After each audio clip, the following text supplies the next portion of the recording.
Good morning. Dito kami ngayon sa warehouse sa Pampanga para may pick up lang kami para sa Christian Twin ni Kuya Ronel sa Bronzeville 1. Right? So ito yung warehouse dito sa Pampanga. Warehouse sa Sistar. So yan, ito yung warehouse dito. Parang ano dito, para sa technopart. Ang tawag dito ay business park.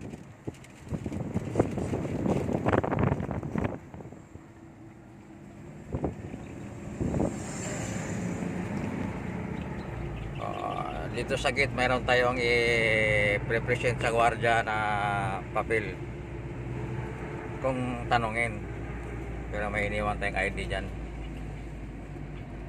yung ID ni Kuya Ronel sa senior.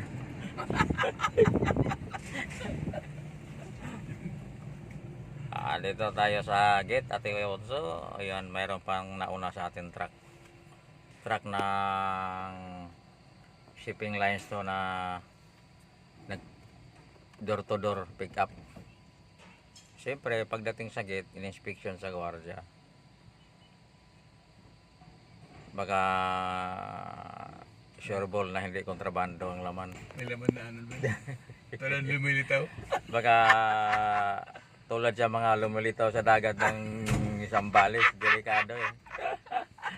Yeah, tandaan nyo mga ate Kuya Bonso, yung mga naglitawan sa dagat ng Zambales, na mga illegal. Hindi malaman kung saan galing yun. Pero ang mga tatak, hindi tatak ng Pilipinas, ibang bansa. Magaling ibang bansa.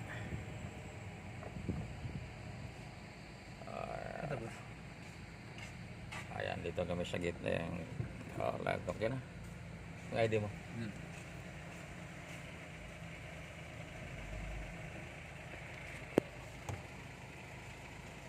Ano mga bossing, thank you.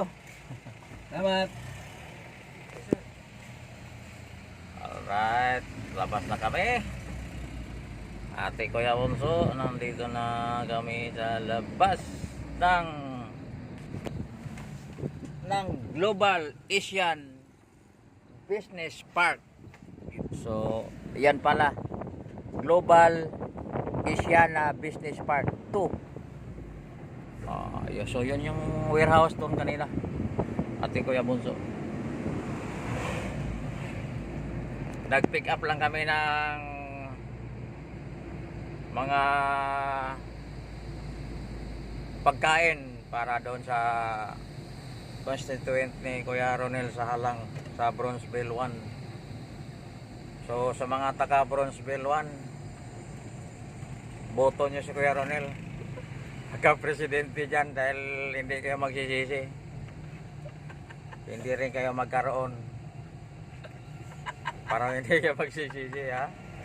Ayan, talagang nagpunta kami dito sa Pampanga para sa inyo, Bronzeville 1. So sa lahat ng mga kilala ko dyan sa Bronzeville 1, iboto nyo si Kuya Ronel sa August sa pagkahuwa president. Tsak na sigurado kayo na matutulungan kayo sa kayang abot ng kakayahan.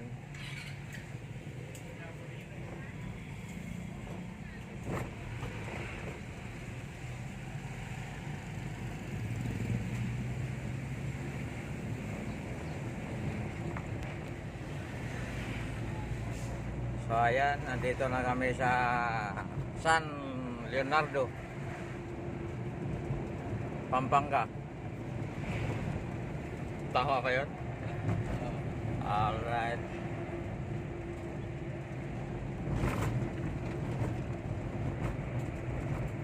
So paglabas natin dito ay NLEX na. Paano yung kanina yung nakahula? Ay, may premyo. Hindi naman nahulahan nila. Kanina nagpahula tayo ng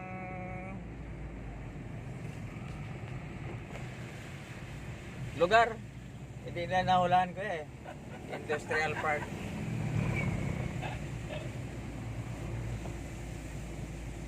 Alam na Chinese oh. Ah. Nandito yung mga warehouse ng mga kapatid natin Chinese. Oh. Puro mga warehouse din dito.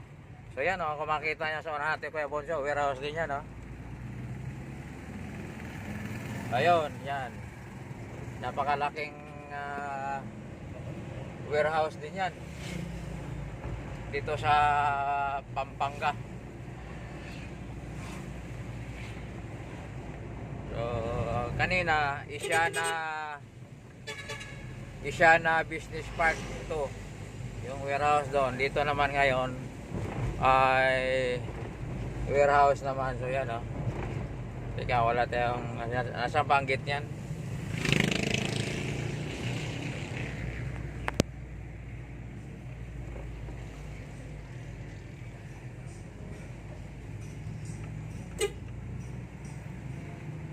Warehouse.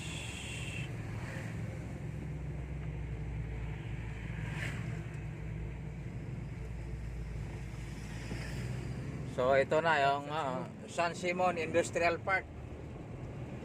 So kanina doon 99 din parang industrial park. So puro warehouse po dito sa Pampanga. San Simon Pampanga. Kaya kami nagpunta dito ay Ate Kuya Bunso sa mga warehouse na to dahil meron lang kaming pinipick up na para sa taga Bronzeville 1. Kahit pa paano merong maiabot si Kuya Ronel na para sa taga Bronzeville 1.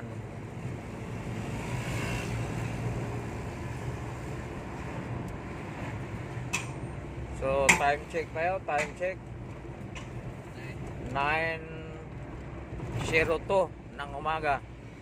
Alas 9:02 ng umaga. Nandito pa kami sa San Simon Pampanga. So ayan, warehouse din yan, no? Oh, ayan, warehouse. Still. Warehouse ng mga pagawaan ng bakal, nandito rin pala. So yan, sa harap din yan, warehouse din, no? So marami ditong mga warehouse.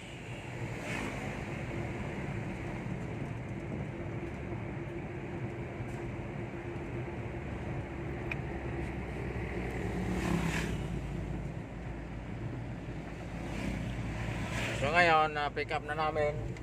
So nandyan na sa likod, yan, ayan, oh, yan, nakakarton. So yan po yung pinipick up namin na pamimigay ni Kuya Ronel doon sa Bronzeville 1.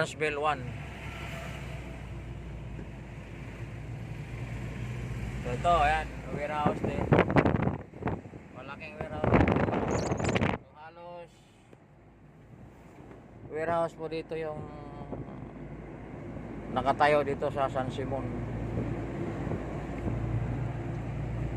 Mga negosyo. Pero yan nga, mga insect din ang talagang mga may-ari. Alam naman natin ang mga insect mahilig talaga sa mga business. So alam naman natin lahat na sa Pilipinas talaga insect ang namayapa sa mga negosyo, mga business. Ma-mall man, ma-airline man. So yan talaga ang ating mga kapatid na mga insect.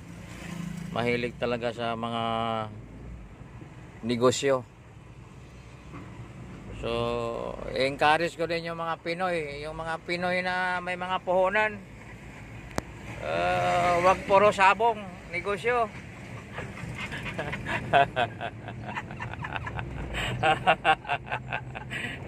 Ayan, negosyo ang the best.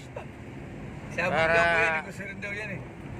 Makabigay, pag mayroon ka negosyo, may mga warehouse ka, makabigay ka ng trabaho sa mga Pilipino, aangat ang ekonomiya, aangat ang Pilipinas, babangon ang mga hanapbuhay ng mga Pilipino dahil may mga trabaho. Eh kung yung sabong, paminsan-minsan lang yan. Negosyo lang yan.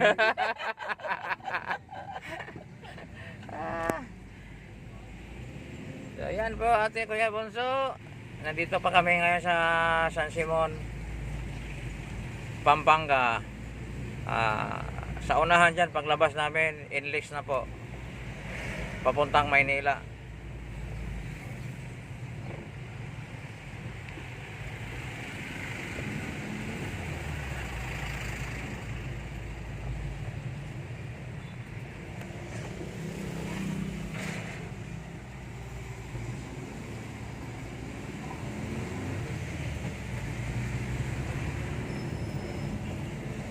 Walang door to.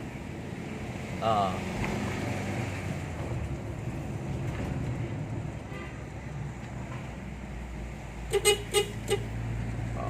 Malapit na kami sa NLEX.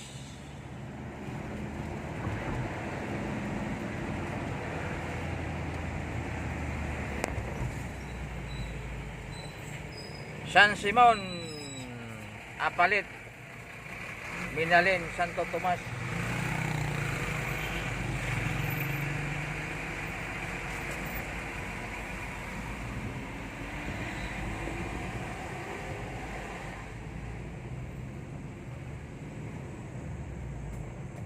So, bayad na ulit, tollgate? Libre na. Babay nga ako sa... Harap dito tayo. Bayad ulit sa tollgate. Oh, may laman pa. Ano pa? Balance 7 pa. Oh, ganina pag ano namin 7 ang laman, balance. Ngayon 7, walang bawas ang ano Kaya, na. asan ba yung ano mo? Yung guard mo nito? Ito?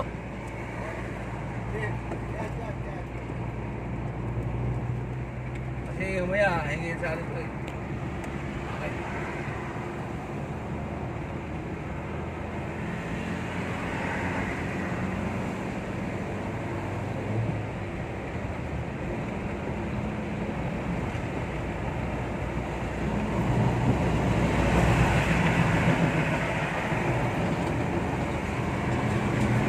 So yan mga ate Kuya Bonso, nandito na kami sa NLEX.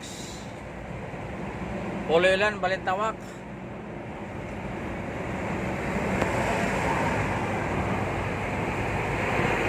Kung makita nyo mga sasakyan natin Kuya Bonso, medyo matuli na. Dahil ito ay NLEX na.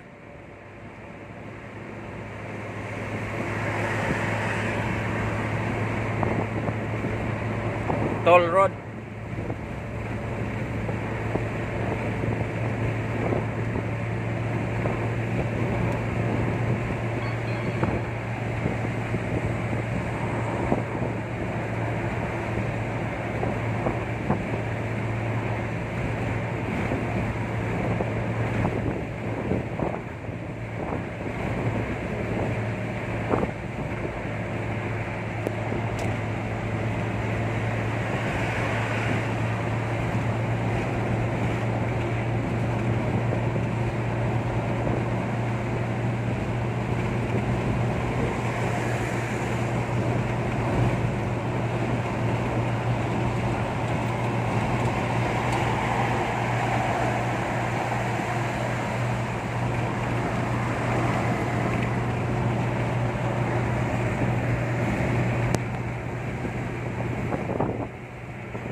Alright.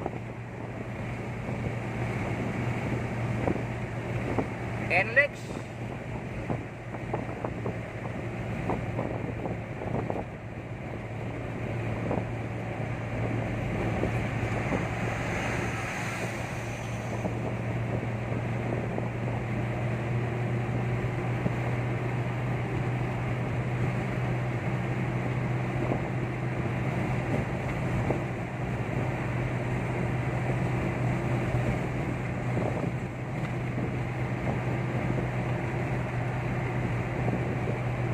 ayan.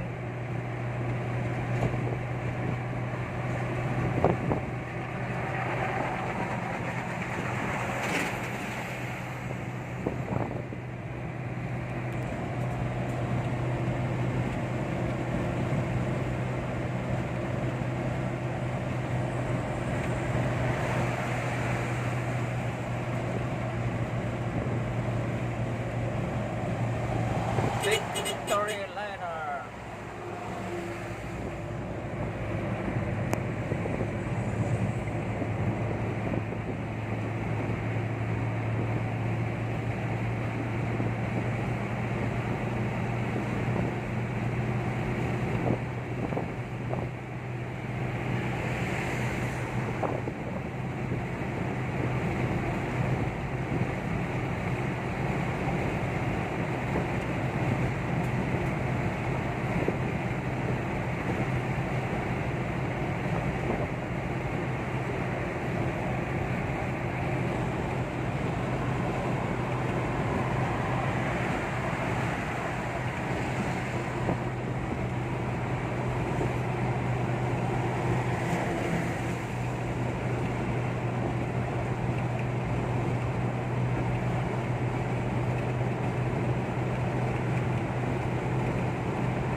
Alright, dito pa rin kami sa NLEX, Ate Kuya Bunso.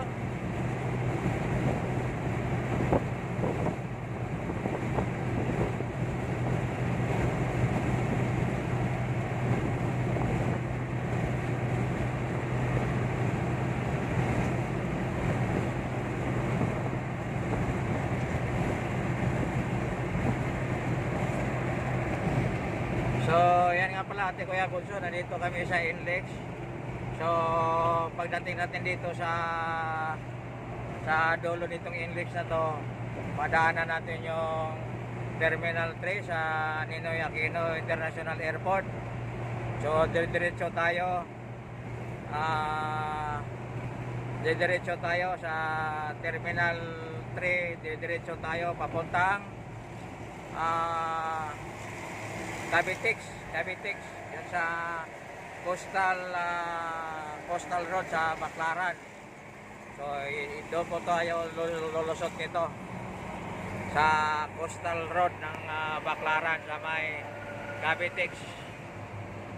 So ngayon sa Intex pa kami. So mamaya dadaan kami sa airport, Terminal 3 sa Ninoy Aquino International Airport. So itong dinadaanan kami ngayon mga ating Kuya Bunso. Dito pa kami ngayon sa Skyway ng NLEX. So ayan.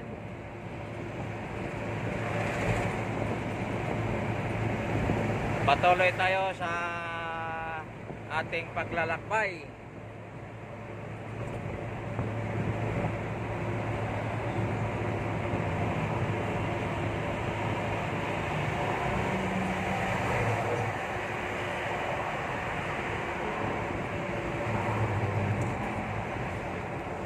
So ayan, Ate Kuya Bunso, may mga dito sa gilid ng NLEX sa Pampanga. Napakalapad din dito ang taniman ng mga palay. May mga palayan din, maliban doon sa unahan sa San Simon. Sa San Simon, mga warehouse po doon. Pero dito na sa parte parang Pulilan na, sa Pulilan, Pampanga. Parang pang ano na. Mga ano na dito, may mga taniman na mga palay. So sa ngayon, itong tinatahak namin ay sa NLEX pa rin kami, Skyway. So yun na nga, doon kami tatagos sa Ninoy Aquino International Airport sa Terminal 3. Tapos tuloy-tuloy kami papuntang Cavite Tex sa Baclaran. At hanggat makauwi kami sa aming lugar, sa aming bayan ng Cavite. So yan po Ate Kuya Bunso. Maraming salamat at magandang umaga po sa inyong lahat.